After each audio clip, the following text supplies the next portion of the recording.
হে everyone, again তোমাদের সাথে share করছি what I it in a day.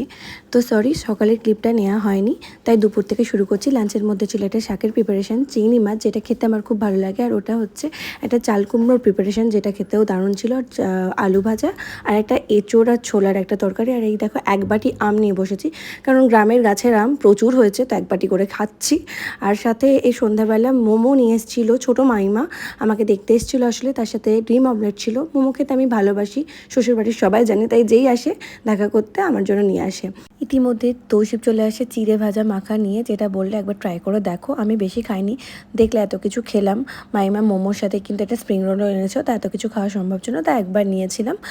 আর এই দেখো রাত্রিবেলা এটা হচ্ছে মাটনের পায়েস স্যুপ, যেটা তো শ্বশুরমশাইয়ের নির্দেশ ছিল ডেলি খাওয়ার জন্য, বিকজ গত 7 দিন ধরে আমি পা ভাঙা নিয়ে কিন্তু বেড রেস্টে আছি ফুল। আর চ্যানেল যদি নতুন হয়ে থাকো, প্লিজ আমার চ্যানেলটাকে সাবস্ক্রাইব করে দিও। চলো bye, see you in the next blog.